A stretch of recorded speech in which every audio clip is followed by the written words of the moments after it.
Texas Southern University School of Communication is proud to recognize the 36th Annual Intercultural Communications Conference, more recently known as TSU ComWeek.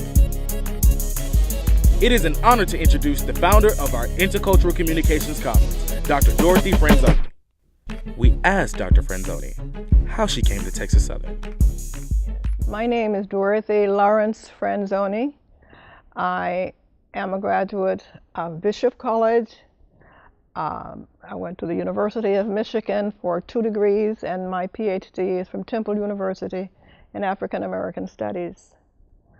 I started work here after I had taught in the Houston Independent Schools as a speech therapist, and came into the communications department at that time to head their speech correction department, which developed into the communications department and into the School of Communications later on.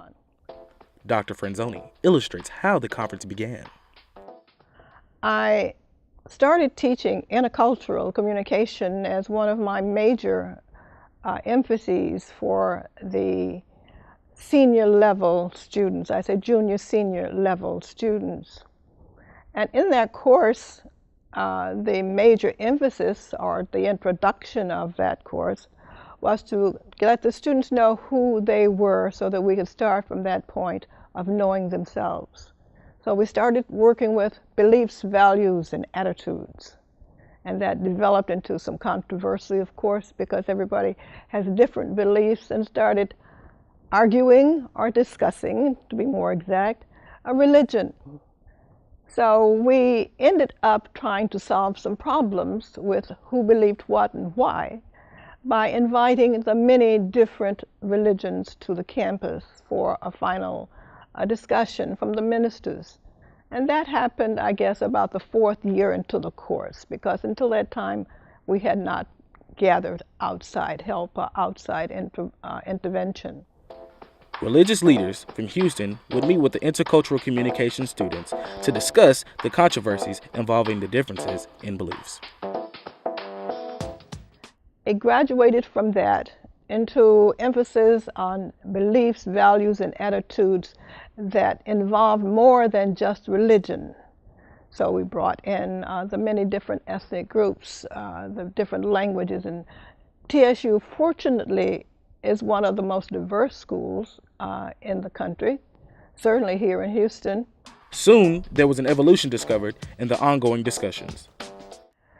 The major emphases graduated to the appearance of nationally known informative people who could help us. And being Afrocentric in my own background and interest, I depended upon those persons who were at that time, and still are, the most profoundly based persons in that. Dr. Malefi Asante of Temple University was one of our most often speakers. He is also the father of what is known now as Afrocentricity.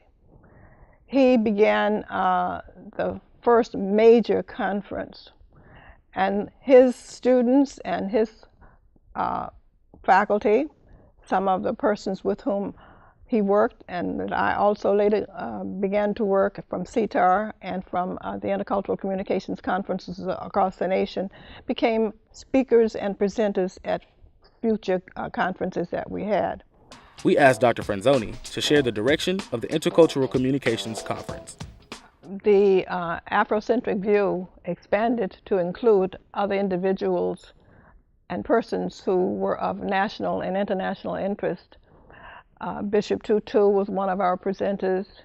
We've also had individuals who came from Minister Alvin Curling, who was the black minister in the Canadian ministry, that brought us the idea of not only African Americans from America, but those that migrated or have become a part of our culture from the islands.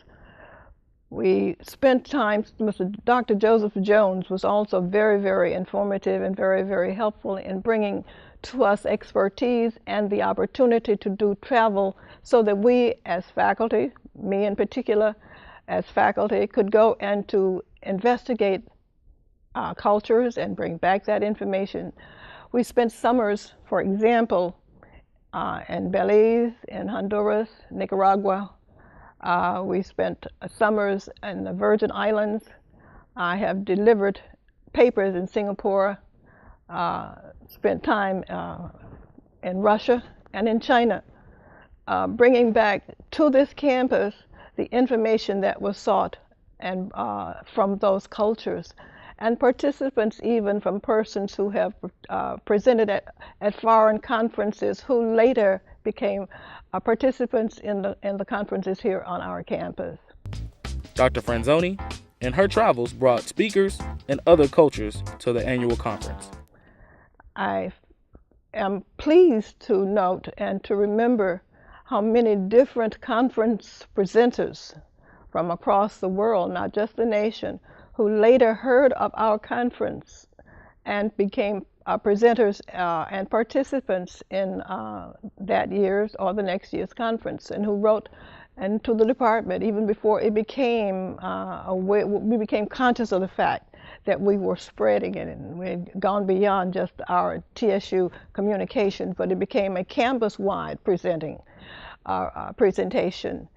The schools, the music department, the education department, all of these schools became a part of the presenters for our Intercultural Communications Conference. So it really became a school-wide presentation of 2, sometimes 3 days. We asked Dr. Franzone what advice did she have for students and faculty that attend the conference. What I would hope that students and everyone who is privileged to attend would take away from it would be to, as I have perhaps stated in other words, see themselves in a broader perspective. Because through learning about other people and what they believe and what they do and how they perceive this thing, this entity called God, and their response to it, I would hope that they would see themselves as a larger part of this world. The School of Communication is comprised of 4 major disciplines: journalism, speech communication, entertainment recording management, radio, television, and film. Dr. Franzone discusses them in regards to the Intercultural Communication Conference. We cannot leave out either one of those disciplines, because event planning depended upon each one of those departments, each one of those areas, each one of those major emphases participating and helping to produce the event. We cannot do without journalism. We cannot do without the publicity of your TV. We cannot do without the writings and the organizational content that would come into the process of scheduling. It is knowing how to reach out and touch people through communication, through networking, through being the person who can invite and interest others in what you are interested in, being able to verbalize, being able to write about it, being able to talk about it, being able to convince, to persuade. All of these will cover the 4 disciplines that we're now talking about within the content of communication. So they are all overlapping and interrelated. That was the beauty of the conference, because each student, no matter what his major emphasis was, became a important, a significant, a vital part of the total production. And hopefully they will see themselves with that major interest and that major, being the major recipient of what the result was. If we learn as individuals to respect the other person's right to believe and do what he or she thinks is right for them, no matter what that is. As long as we respect their right to do it, I think that we owe it to ourselves to understand and to accept, as our lives allow us to accept, that which he or she will say to us. Because sometimes our own background will causes us to cut out other people, other beliefs, and to turn other people off before they get started.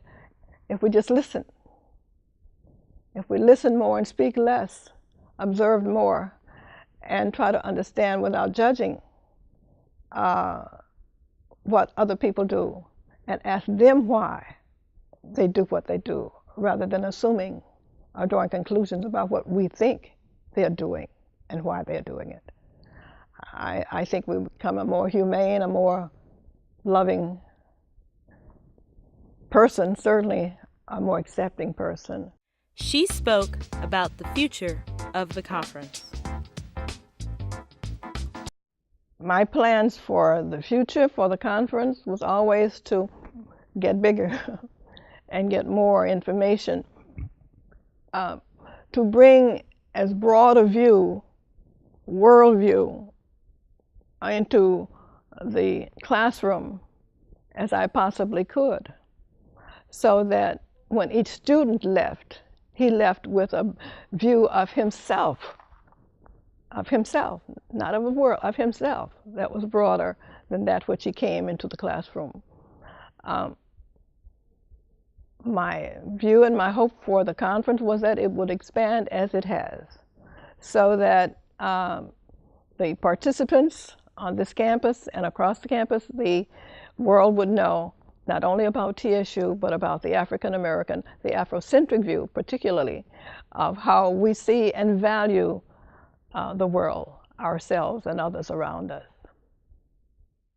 Thank you, Dr. Dorothy Lawrence Franzone, for your years of service, leadership, and vision for our future.